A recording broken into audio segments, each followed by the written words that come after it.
Nous sommes dans un monde qui se dérègle. G7 und G7. Un G7. Le G7 a plus que jamais un rôle à jouer. The G7 Summit. L'esprit de Rambouillet, Les déséquilibres mondiaux, le G7 se doit d'apporter des réponses. c'est de tout faire pour éviter la fragmentation du monde. La présidence française du G7 va nous mettre au cœur de ce rapport au multilatéralisme. La seule manière de répondre à ces déséquilibres, elle est coopérative.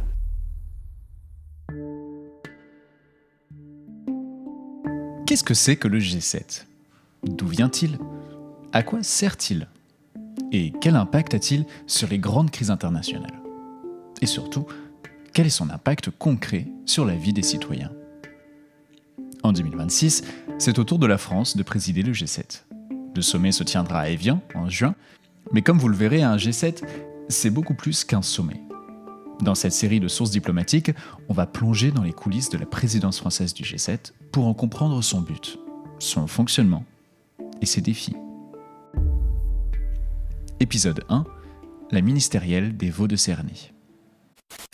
Alors, comment éviter le blocage du détroit d'Ormuz et une crise énergétique planétaire ? Une réunion du G7 s'est tenue en France, à l'abbaye des Vaux de Cernay. Le G7, on le connaît pour son sommet entre les chefs d'État qui se déroule tous les ans en juin. Mais ce qu'on sait moins, c'est que pour préparer ce sommet, d'autres réunions ont lieu entre différents ministres en amont. On les appelle les ministérielles.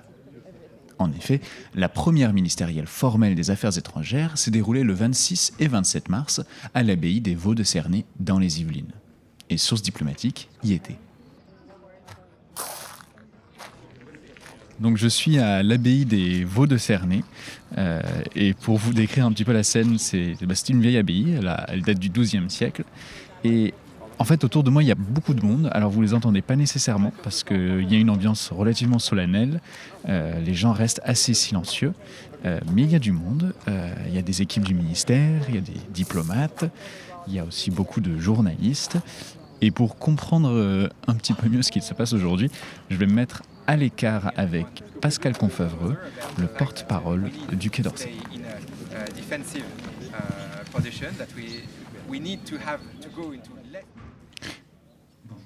Bonjour Pascal. Bonjour Anton. Est-ce que tu pourrais nous expliquer ce qui se passe aujourd'hui au Vaux de Cernay ? Quand on prend la présidence du G7, c'est une présidence qui est tournante, tous les 7 ans, on est chargé d'animer le processus, d'animer tout un circuit de réunions. Vous avez le grand moment, l'acmé de tout ça, c'est la réunion des leaders. Ça, c'est une fois par an. Et nous, sous notre présidence cette année, ça se tiendra du 15 au 17 juin, ça sera à Évian. Ça, c'est le grand moment. Mais ce grand moment, il se prépare. Parce que à la fin, c'est quoi, 24, 36, 48 heures de réunion du fait que les grands chefs d'État et de gouvernement se réunissent. Et bien, tout ça, ça se prépare en amont pour savoir quelles sont les décisions qu'on va leur soumettre. Et ça se prépare aussi ensuite en aval pour savoir comment on va les mettre en œuvre. Et vous avez différentes filières à côté qui préparent dans chacune de leurs domaines ces mesures. Vous avez donc par exemple la ministérielle des Affaires étrangères, vous avez des ministériels commerce international, ministériel développement, ministériel finance, ministériel énergie, etc. Et chacun des ministres qui a une filière est responsable de sa filière. Et donc, il va réunir les 7 ministres de sa filière et à chaque fois proposer un ordre du jour, des décisions, etc. Et tout ça est ensuite versé à la réunion des leaders qui est le moment de décision le plus important. Et quels sont les types de métiers de la diplomatie qui sont présents justement lors de cette ministérielle ? Vous avez le ministre, son cabinet, vous avez ensuite 2 personnages très importants qui sont le directeur général des affaires politiques, qui est celui qui aura la connaissance la plus globale de cette filière affaires étrangères. Vous avez la directrice générale de la mondialisation, qui, elle, est ce qu'on appelle la sous-Sherpa. Donc, c'est le Sherpa, c'est le conseil diplomatique du président de la République. Elle, c'est la sous-Sherpa de l'ensemble du G7. Ça, ce sont ceux qui vont notamment préparer le fond. Ils ont tous des équipes de jeunes diplomates qui sont très agiles sur à la fois les attendus politiques et en même temps très bons communicants avec leurs homologues parce que une décision au G7, c'est une décision qui se fait par consensus. C'est pas un vote, donc ça a nécessité beaucoup d'échanges avec nos homologues pour savoir ce qui s'y dit, pour les connaître et pour préparer un petit peu à la fois la confiance qui est nécessaire à ça et les avancées dans les discussions.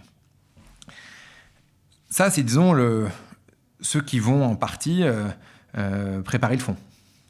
Et puis, vous avez des équipes aussi très importantes, notamment sur la partie protocole, qui sont le protocole à la fois la partie logistique et la partie ce qu'on appelle cérémoniale. Alors, c'est un grand mot, mais qui va dire voilà, comment on accueille un ministre des Affaires étrangères, comment on accueille un chef d'État. Et puis après, vous avez des équipes notamment de communication, bien sûr, et de logistique. Et puis après, en fonction des éléments, vous allez avoir aussi d'autres parties du Quai d'Orsay, parce que les équipes, au fond, qui seront compétentes sur les sujets, qui ne font pas du G7 toute la journée, mais verront leur sujet abordé lors du G7. Donc vous pouvez avoir ce qu'on appelle la direction des affaires stratégiques, qui peut être mobilisée là-dessus, parce qu'un de ces éléments, par exemple la lutte contre le narcotrafic, eh bien, sera abordé lors du G7. Vous pourrez avoir la direction des Amériques, qui va être mobilisée, parce qu'à l'occasion du G7, eh bien, le ministre Jean-Noël Barrot va échanger avec son homologue Marco Rubio. Eh bien, ça, c'est pareil, c'est un entretien qui doit se préparer avec un ordre du jour, quel délivrable, etc. Parce qu'il faut bien voir que dans le G7, il y a à la fois tout ce fond dont on discute. OK, quels sont les délivrables, quels sont les résultats, quelles sont les initiatives, les conférences internationales qu'on monte. Et puis, c'était ça qu'il y avait dès le départ dans la création de Valéry Giscard d'Estaing à Rambouillet, il y a maintenant 50 ans, c'est de créer un moment d'intimité entre ces leaders, ces responsables qui vivent souvent loin les uns des autres, qui ont des agendas très chargés, et de créer un moment d'intimité, de discussion sur lequel ils peuvent se dire vraiment les choses.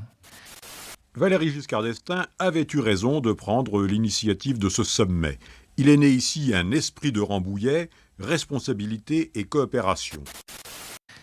Et OK, tu penses ça, je pense ça. C'est ça tes contraintes, c'est ça mes contraintes. Parfois d'avoir de l'échange humain concret, sans présence médiatique, pour qu'ils puissent se dire les choses. Et ça a de la valeur. Maintenant aussi, dans ce monde actuellement où vous avez une crise iranienne en Iran qui est très aiguë, où vous avez des tensions sur les prix du baril de pétrole, et où est-ce que vous avez aussi beaucoup d'incertitudes en relations internationales, eh bien, ces moments-là, ils ont de la valeur. Et est-ce qu'il y a d'autres spécificités de cette ministérielle ? Le ministre avait choisi non seulement d'inviter les 7, bien sûr, membres du G7. En réalité, c'est un G7 plus l'Union européenne, c'est-à-dire que la haute représentante de l'Union européenne est aussi invitée, mais aussi 5 autres États. L'Ukraine, qui quasiment depuis février 2022 et l'agression russe de l'Ukraine est régulièrement invitée. Et puis 4 autres États, l'Arabie Saoudite, le Brésil, l'Inde et la Corée du Sud, qui ont été associés aux travaux. Et donc sur les 2 jours, il y a quasiment 1 jour et demi dans lesquels les ministres des Affaires étrangères de ces pays étaient présents. Mais en quoi consistent les discussions ? Pour le savoir, je suis allé à la rencontre de Frédéric Mondoloni, le directeur général des affaires politiques et l'un des personnages clés cités par Pascal. Bonjour monsieur le directeur général, est-ce que vous pourriez vous présenter s'il vous plaît ? Oui, bonjour. Je suis Frédéric Mondoloni, je suis donc le directeur général des affaires politiques et de sécurité au ministère des Affaires étrangères et à ce titre en charge d'aider le ministre dans la préparation du volet politique du G7. Voilà. Alors c'est un peu long comme titre, de manière plus courte et on m'appelle le directeur politique. Voilà. Est-ce que vous pouvez m'expliquer quels étaient les enjeux de cette ministérielle ? Alors concrètement, si vous voulez, je crois il y a deux types d'enjeux déjà. Donc on était en mars, et donc on était à peu près à 1 mois de l'intervention américaine et israélienne en Iran, donc dans un contexte de guerre. J'ai envie de dire de guerre sur plusieurs fronts, à la fois la guerre en Iran dont j'ai parlé, mais dont les conséquences menacent la stabilité de toute la région. On voit que la situation actuellement est aussi très tendue, bien sûr, dans les pays du Golfe, qui ont été attaqués en retour par l'Iran, mais aussi au Liban, et on a un rôle particulier bien sûr pour la sécurité et la stabilité de ce pays ami, et le ministre d'ailleurs y était quelques jours avant cette ministérielle du G7. On a aussi un contexte de guerre ailleurs, et notamment en Ukraine. Il était important qu'on invite le ministre ukrainien des Affaires étrangères et qu'on dédie une session de travail spécifique sur la guerre en Ukraine pour montrer aussi que bien sûr, au-delà de l'actualité immédiate au Proche-Orient, on est toujours très très impliqué pour soutenir les Ukrainiens et tenter de mettre fin à cette agression russe. Donc c'est, je dirais, le premier type d'enjeu, c'est d'avoir au niveau des ministres eux-mêmes, dans un cadre informel, avec quelquefois des rencontres vraiment en ministre seul ou avec très peu de collaborateurs, des rencontres de fond pour se dire les choses et voir comment on peut avancer sur ces grands sujets de crise. C'est, je dirais, le premier volet, et c'est généralement ce qui, en fait, suffit généralement à avoir des discussions intéressantes et importantes dans le cadre du G7. Mais il se trouve que nous, on essaie toujours d'être un peu plus ambitieux, et c'est ce que nous demande aussi le président de la République et le ministre à juste titre. Et donc, au-delà de ce premier volet, le ministre a souhaité pousser un agenda concret. Je pense qu'il parle d'un agenda d'un G7 de convergence et de résultats sur quelques domaines où il nous semble qu'un accord en G7 peut faire changer les choses, améliorer aussi, je dirais, le quotidien de nos concitoyens, leur sécurité, améliorer aussi le contexte économique. Et donc, pour en citer juste quelques-uns, nous avons abordé différents thèmes. D'une part, la lutte contre le narcotrafic. On sait que c'est un sujet très important, et donc avec l'idée d'établir, dans le cadre du G7 avec les pays partenaires que j'ai indiqué, une alliance des ports, c'est-à-dire comment est-ce qu'on peut améliorer la sécurité dans les ports pour éviter qu'ils deviennent les plaques tournantes du narcotrafic. On a un sujet aussi d'approvisionnement humanitaire. Comment est-ce qu'on réduit les coûts pour que l'argent qu'on consacre à l'humanitaire se retrouve vraiment pour aider les populations qui en ont besoin, et essayer de limiter les coûts avec un système de hub où on concentrerait sur certains lieux spécifiques l'intégralité de notre aide pour faire en sorte qu'elle soit diffusée plus largement et à moindre coût aux populations civiles. Je pense aussi par exemple à la question de l'arche de Tchernobyl, où on doit là récolter des financements pour réparer cette arche de confinement. Donc vous voyez d'un côté des grandes crises internationales qui justifient qu'on se rencontre, mais non pas simplement pour discuter, vraiment pour essayer de trouver des chemins et des solutions. C'est pas forcément facile, on pourrait y revenir si vous le souhaitez, mais aussi des grands sujets, je dirais, de convergence possible pour avoir un agenda positif et essayer d'avancer sur les sujets qui sont aussi importants pour nos concitoyens. Et pour avancer sur ces sujets importants, les ministres vont passer beaucoup de leur temps durant la ministérielle à tenir des rendez-vous. Alors, ils sont entre eux, mais il y a toujours un moment au début où la presse est autorisée à rentrer dans la salle de réunion pour prendre quelques photos.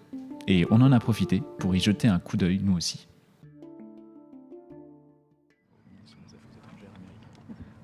Et donc là, le ministre est en train de serrer la main et souhaiter la bienvenue au secrétaire d'État américain Marco Rubio. C'est assez solennel. C'est un moment important de la ministérielle. Et ils s'en vont rejoindre une salle de réunion. On va forcer l'attention. Je peux passer. Merci. Et donc là, moi, je rentre avec la deuxième partie des journalistes.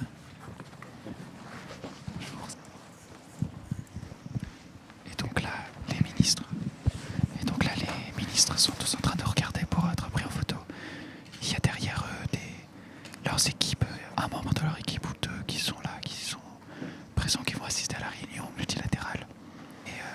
Mais une fois que les journalistes seront sortis, ce sera vraiment très restreint et très intime comme moment. Voilà, là il faut qu'on parte parce que la réunion va commencer. Pendant les ministérielles, il y a un moment où il y a toute la presse et tous les conseillers qui sont présents. Et puis au bout d'un moment, on dit à tout le monde qu'il faut sortir de la salle parce que les ministres s'apprêtent à avoir leur réunion. Et là, j'ai vu quand même que vous restiez dans la salle. Alors écoutez, oui, on essaye de rester le plus possible en soutien du ministre, même si le ministre aussi a pu avoir des entretiens séparés seuls, vraiment en tête-à-tête avec certains de ses homologues. Je pense au secrétaire d'État américain Marco Rubio, ou à un moment donné un échange plus convivial à la fin de la première journée où c'était vraiment les ministres seuls. Mais c'est vrai que dans ces réunions, il faut qu'on trouve le bon équilibre entre un certain une certaine solennité, parce que c'est une réunion formelle, donc vous avez peut-être vu au moment de l'accueil des ministres, il y a les drapeaux, il y a les gardes républicains, le tapis rouge, avec le ministre qui accueille ses homologues, et c'est important de leur montrer, bien sûr, le respect et de leur de les accueillir le plus dignement possible, avec les honneurs de la République. Et en même temps, le G7 est aussi un moment et un cadre qui se veut peut-être moins formel que d'autres, où l'idée c'est de favoriser une discussion, je dirais, vraiment un échange le plus simple entre les ministres. Et donc, à un moment donné, effectivement, il y a beaucoup de monde, puis après tout ça se réduit, on reste avec les ministres seuls, et quelquefois un collaborateur pour prendre des notes, pour assurer le bon suivi de ce que les ministres décident. Et ça, c'est le rôle justement qui revient au directeur politique de chacun des ministres présents.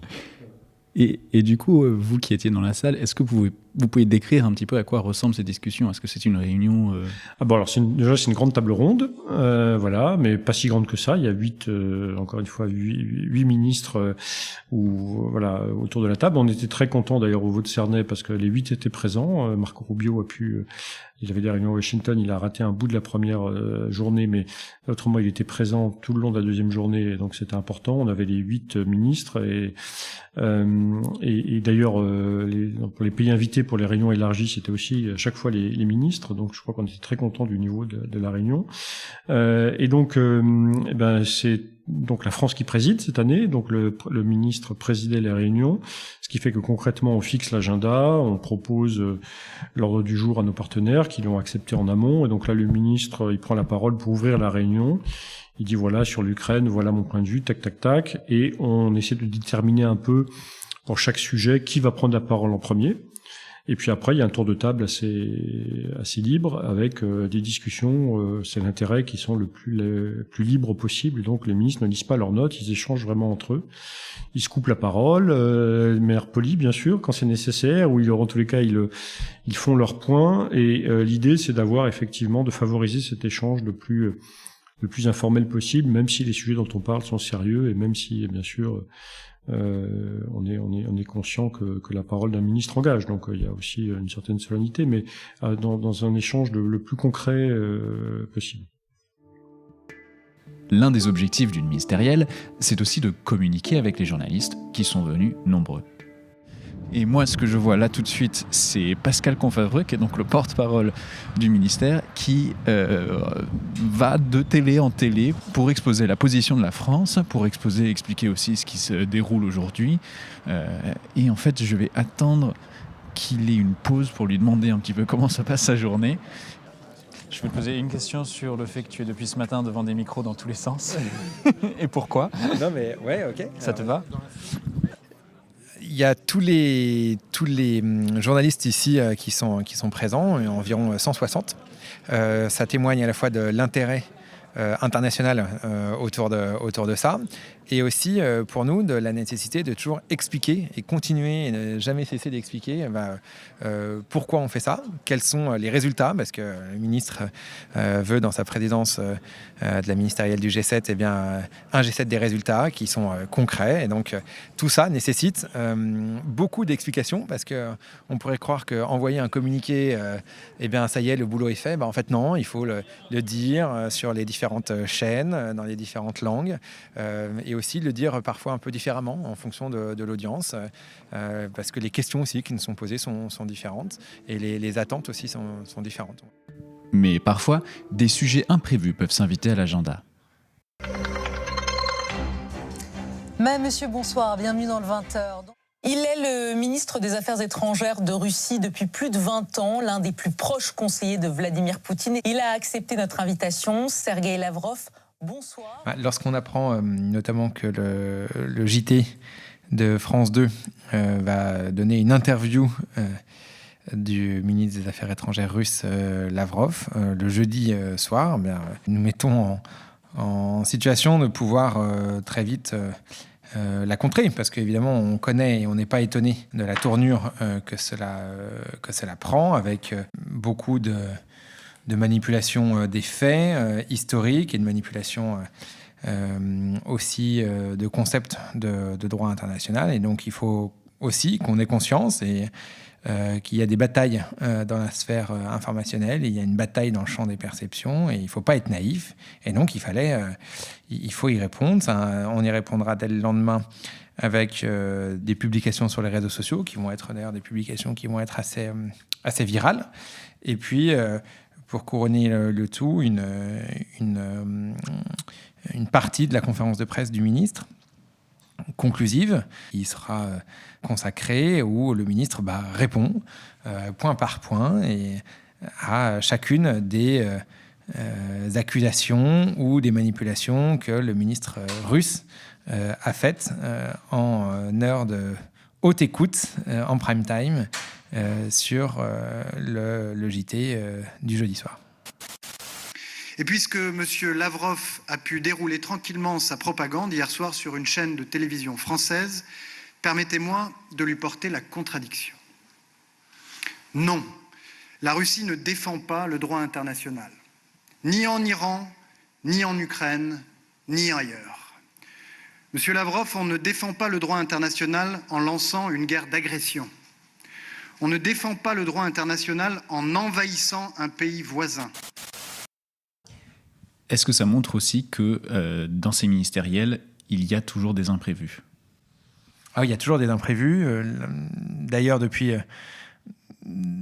ces quelques mois sur la scène internationale, il y a énormément d'imprévus qui se succèdent, avec, je dirais, une forme d'accélération.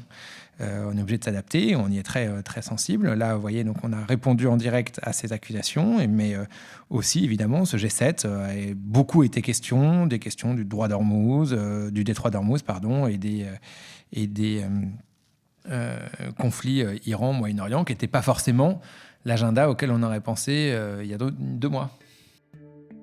Donc, en fonction de l'actualité, les sujets de discussion d'une rencontre peuvent évoluer, ainsi que les résultats. Et un résultat en diplomatie, c'est peut-être un communiqué officiel. Mais comme va l'expliquer Frédéric Mondoloni, en produire un n'est pas une mince affaire.